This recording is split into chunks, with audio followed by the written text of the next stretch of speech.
In the near future, wildfires and droughts begin spreading all around the globe. Soon scientists announce an incoming disaster known as the solar crisis, which predicts that at the rate the sun is currently expanding, in 100 years it'll engulf Earth, and in 300 the solar system won't exist anymore. The United Earth Government or UAG decide to proceed with the Moving Mountain project, which consists on building huge engines that will push the Earth out of the solar system. Because of the high cost of the operation that is eating resources at a rapid pace, riots and protests ensue all over the world by people who don't care about tragedies that aren't happening yet. The violent protests get worse when the UAG bans the Digital Life Project or DLP, a radical group that believes humanity's future is in computers. They're developing a program that would allow a person to upload their minds in a disk, but they lack the resources to go further, so they're constantly hacking and throwing terrorist attacks at the UAG. After yet another failed attempt from the DLP, the UAG notices the people are losing faith in their project and consider stopping it. However, Chinese Ambassador Zhou convinces everyone to carry on with the first part of the project, which will be done soon and will help with morale. The first plan is testing the engine on the moon, since they're planning to push it as well so that Earth can break away from its gravity. Many people are being trained as astronauts for this task, and one of them is Lu, a pilot that arrives at the base to find it surrounded by protesters. The guards try to keep the angry people at bay, but one of the protesters manages to sneak inside. Luckily, trainee Han quickly knocks down the guy, which impresses Lu so much that he can already picture having a future with her. While the guards use force to get rid of the protesters, the new trainees are given a tour of the place and sent to the space elevator for their first test. This elevator is the highest structure in human history, and it gives the cadets a taste of what's like to be in space. It goes up so fast that many of them pass out and don't get to see the station that is being built up there for the project. From then on, all the cadets are kept busy training in all matters of subjects like hand-to-hand combat, use of firearms, and constant trips on the elevator until they don't pass out anymore. They're also put through medical tests and exercise to make sure they're on peak physical condition. While training together, Lu and Han get to know each other and they fall in love. One day, Lu bribes the guards with cigarettes so they allow him to get a bouquet inside the base, and he gifts it to Han the next time they go on the elevator. That morning, a new batch of reserve astronauts arrive and also join the elevator trip. Suddenly, all the drones outside begin flying out of the hangar, and the engineers discover the system has been hacked. The elevator begins going up before schedule, and the new astronauts change clothes, revealing they're wearing uniforms with the cadets' names, which is noticed by Lu and Han. Outside, the drones open fire, and everyone in the base must concentrate on defending the base by shooting their own tech. The pilots try to use the planes to shoot, but the system won't aim at the drones because they're detected as allies. The drones take advantage of this and bring down one of the elevators with missiles. In the elevator, the newbies begin locking the doors and the chairs before stealing IDs from the cadets, beating up anyone that dares resist. In the other room, Lu leaves his chair and uses his glasses to make the sun burn the lock screen, causing the door to open. After checking on a bleeding friend, Lu goes after the terrorists, fighting them until one of them falls off the edge and dies. Lu goes after the other guy with a fire extinguisher, but it's too late. Thanks to the stolen ID, the terrorist gives the elevator access to the station at the same time that the drones attach a missile on them. Meanwhile, the scientists in the base bring over the 550C, an intelligent quantum computer that finally overrides the hacking. The drones begin crashing to the ground and causing explosions all over the place while the elevators are dragged back down, shaking everyone around because of zero-G. Lu is still fighting the terrorist, so Han grabs a mechanical arm to break a window and help Lu knock out the guy. Right then she happily asks for her flowers again. Unfortunately, the man managed to press the detonator before passing out, and now the station is crashing down on the base, causing irreparable damage to the building and many of the cadets, although Lu jumps on top of Han to shield her from it.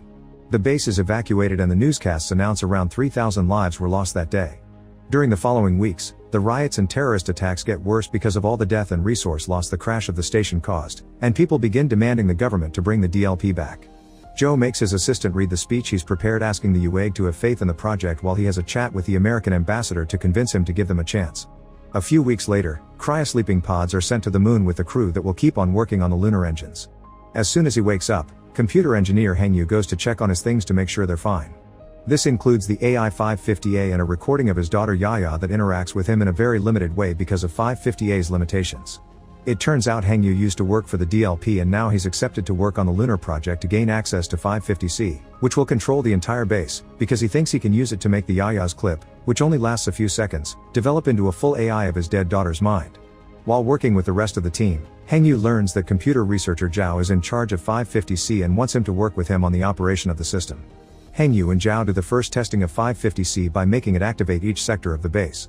While they wait for the computer to do its thing, Zhao gives Hengyu the digital copy of his mind that the company confiscated when they banned DLP and explains it's up to him if he wants to destroy it or not.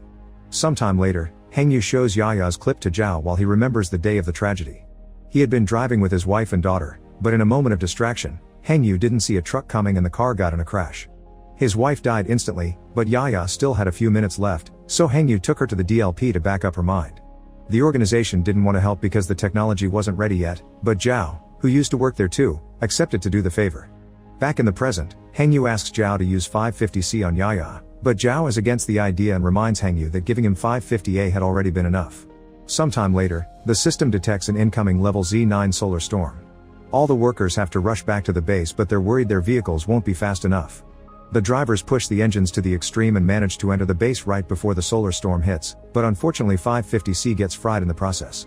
The AI is needed to launch the project in 3 days, so Hengyu offers 550A to replace it in exchange of being put in the team that will develop the future 550 models. Zhao accepts, and Hengyu moves Yaya's mind to a disk before handing the AI. 3 days later, the team tests the engines and after some seconds of tension, they're delighted to see the moon goes through an angular displacement, small but real. This proves that in 20 years they'll be able to be pushed away completely, and this success gives people all over Earth faith back on the project. A few months later, they test the engines again, this time on Earth. At first all the screens go black and people think it's failed, but suddenly they feel the ground shaking and a bright beam can be seen coming from the astronaut base. Scientists at the UAG confirm that Earth made an angular displacement, and people all over the world celebrate that soon they'll be able to move Earth completely. Many years pass as the UAG continues to work on finishing more powerful engines that will do the full push, and the Moving Mountain project gets renamed as the Wandering Earth. Most of the building is being done by the fixed 550C, who is also developing at an outstanding pace.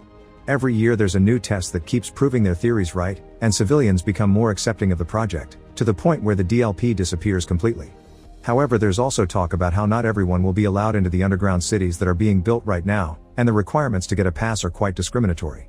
As Earth's rotation slows down more and more every year, society changes to a 60-hour system and global internet is shut down.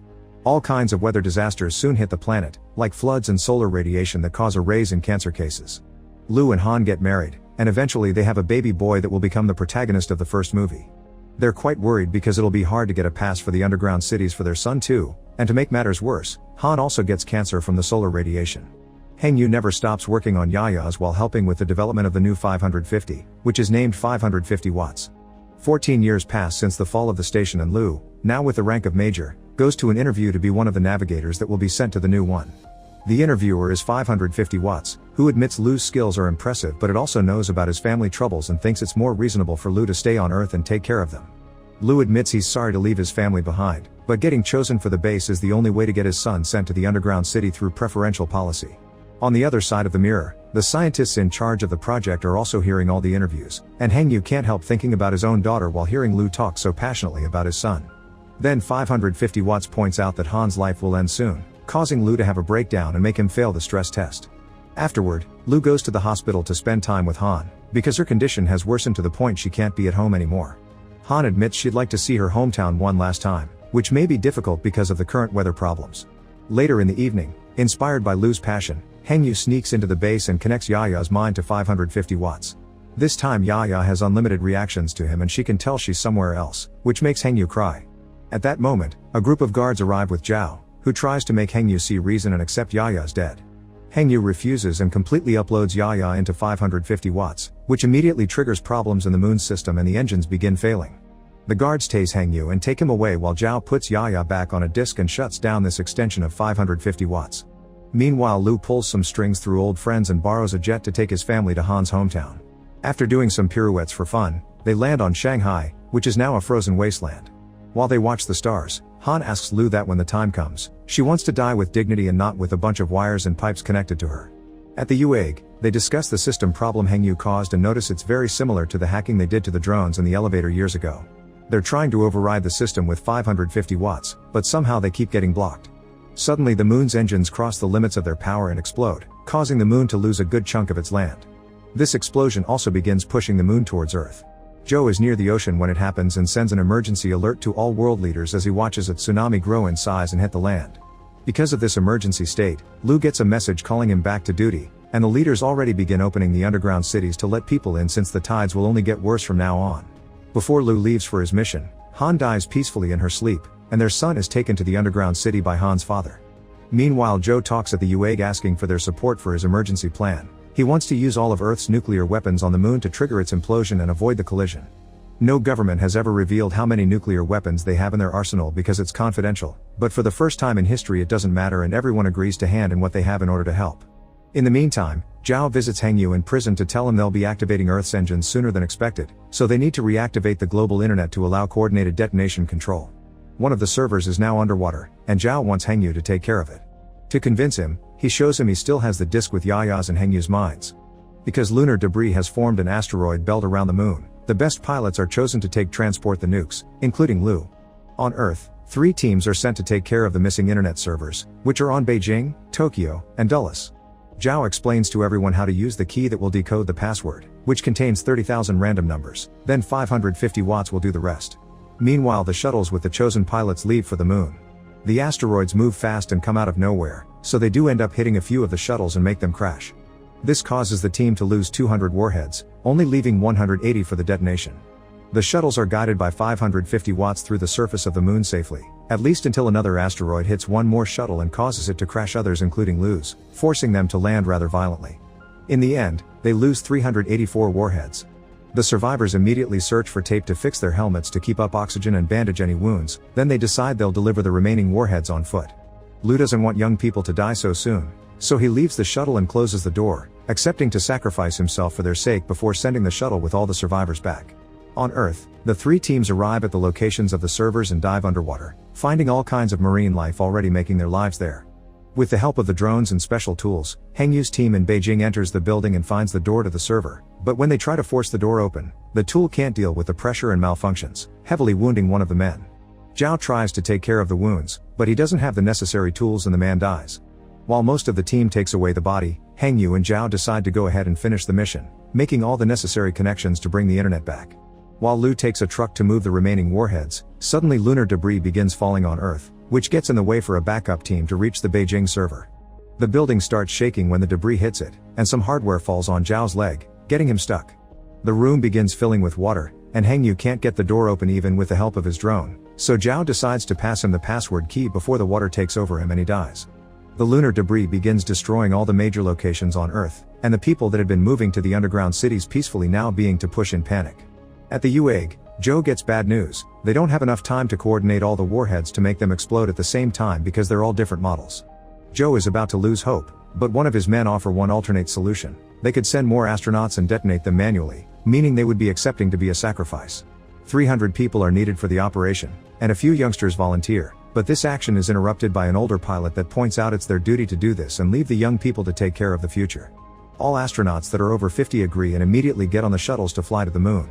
Lu is shocked to see them arrive, but his communicator is broken, so he can't say his old teacher and training partners goodbye before he's put on a shuttle to return to Earth.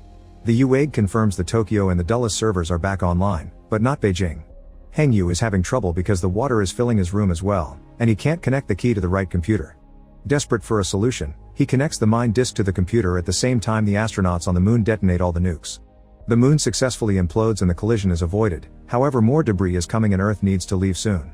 Heng Yu activates Yaya's clip and tries to ask her to activate the internet from the inside by showing her the key, but at that moment the water finally covers him and he dies as well.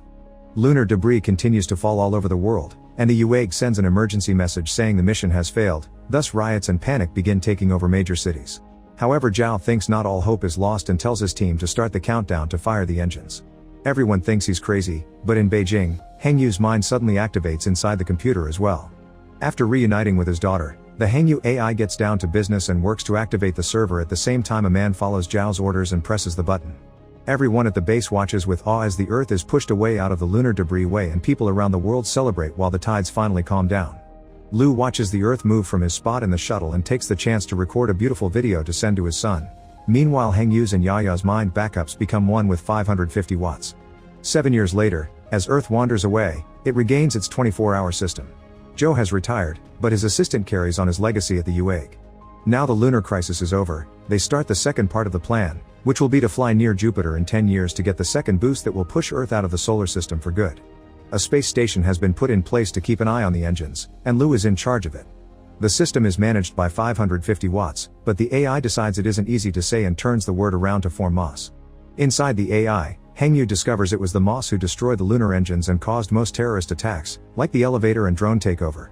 After watching Yaya in a loop, Moss has reached the conclusion that the best way to preserve human civilization is to destroy mankind, confirming this is the same Moss from the first movie that caused all the trouble under this philosophy.